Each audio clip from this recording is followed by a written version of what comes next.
Hello friends, मैं doctor Surendra Verma आपका अपने चैनल पर स्वागत करता हूं।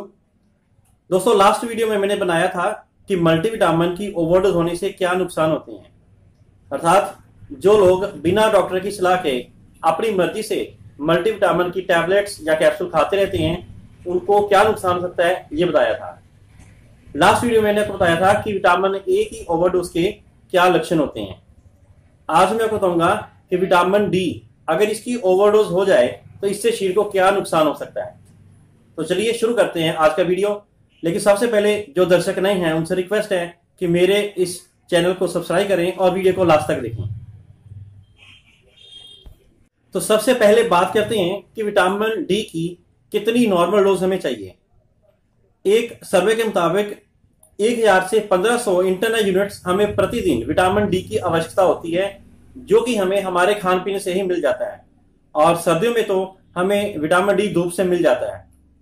लेकिन कई लोगों के अंदर विटामिन डी की डेफिशिएंसी इसलिए आ जाती है कि वो प्रॉपर इसकी सोर्सेज को गेन नहीं करते हैं और डॉक्टर उनको विटामिन डी के सैशे, टैबलेट्स या फिर उसके जो नैनो शॉट्स आते हैं, लिक्विड होता है, वो रिकमेंड करता है। तो उसमें अंदर जो विटामिन डी की डोज की मात्रा है वो ज्यादा होती है। साधारण तौर पर माने तो विटामिन डी के एक सैशे में या जो कैप्सूल होते हैं उसमें 60,000 इंटरनल यूनिट्स की डोज होती है और हमें चाहिए कितनी? सिर्फ 1000 प्रतिदिन की।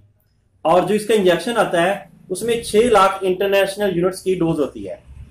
तो ये डॉक्टर उनको रिकमेंड करता है जिनके अंदर विटामिन डी की डेफिशिएंसी बहुत होती है।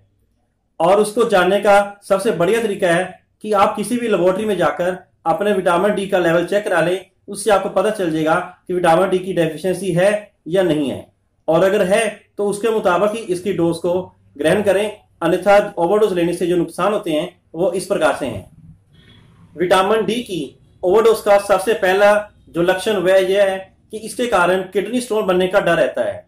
वो इसलिए कि जब ये विटामिन डी ग्रहण करते हैं, विटामिन डी के साथ कैल्शियम और फास्फोरस दोनों ही एब्जॉर्ब होते हैं। और जब हम ज्यादा विटामिन डी का ग्रहण करते हैं तो बॉडी में ज्यादा विटामिन डी होने के कारण बॉडी ज्यादा से ज्यादा कैल्शियम को एक्युमुलेट करती है। और जितना ज्यादा कैल्शियम हमारे शरीर में जमा होगा उतना ज्यादा पथरी बनने के चांसेस बढ़ेंगे। इसलिए जब कैल्शियम की मात्रा भी बढ़ गई और विटामिन डी की मात्रा बढ़ गई तो यह किडनी स्टोन को बनाता है। इसलिए सबसे पहला इसका लक्षण यही है कि विटामिन डी की ओवरडोज होने से किडनी स्टोन बनने का डर रहता है। दूसरा इसका जो नुकसान वो ये है कि इसकी ओवरडोज होने से भूख कम लगती है और शरीर में आलस सा रहता है। किसी भी प्रकार को करने में सुस्ती लगती है और काम करने को मन नहीं करता है। तीसरा है कि इसकी ओवरडोज होने से नौसिया अर्थात हमेशा उल्टी जैसा मन लगा रहता है कि जैसे अभी उल्टी हो जाएगी। इसका अगला जो साइड इफेक्ट है ये आपके डाइजेस्टिव सिस्टम को बिगाड़ देगा। अर्थात कभी कभी आपको कब्ज हो जाएगी और कभी आपको लूज मोशन लग जाएंगे। यानी 2 दिन आपको कब्ज रहेगी, 2 दिन आपका पेट खराब रहेगा। इस तरह से इसको IBS यानी इरिटेबल बाउल सिंड्रोम बोलते हैं। ये इसके कारण हो सकता है। तीसरा है कि इसकी ओवरडोज होने के कारण प्यास बहुत ज्यादा लगती है लेकिन भूख कम हो जाती है। और इसका अगला जो साइड इफेक्ट ये है कि कैल्शियम ज्यादा डिपॉजिट होने की वजह से हमारे जो बीपी है उसके बढ़ने के चांसेस बढ़ जाते हैं, क्योंकि कैल्शियम जो है हमारे हार्ट की फंक्शन करने के लिए बहुत जरूरी है। और अगर कैल्शियम ओवरडोज हो गया तो हमारे हार्ट की जो हार्ट बीट है उसको ये प्रभावित करेगा और हार्ट की नॉर्मल फंक्शन को करने में यह रुकावट पैदा करेगा। और इसके साथ ही बीपी बढ़ जाएगा। बीपी बढ़ने से हार्ट अटैक होने का खतरा रहता है।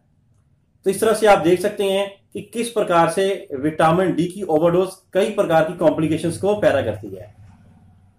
तो दोस्तों, अगले वीडियो में आपको बताऊंगा कि विटामिन ई इसकी ओवरडोज अगर हो जाए तो उसका क्या नुकसान होता है।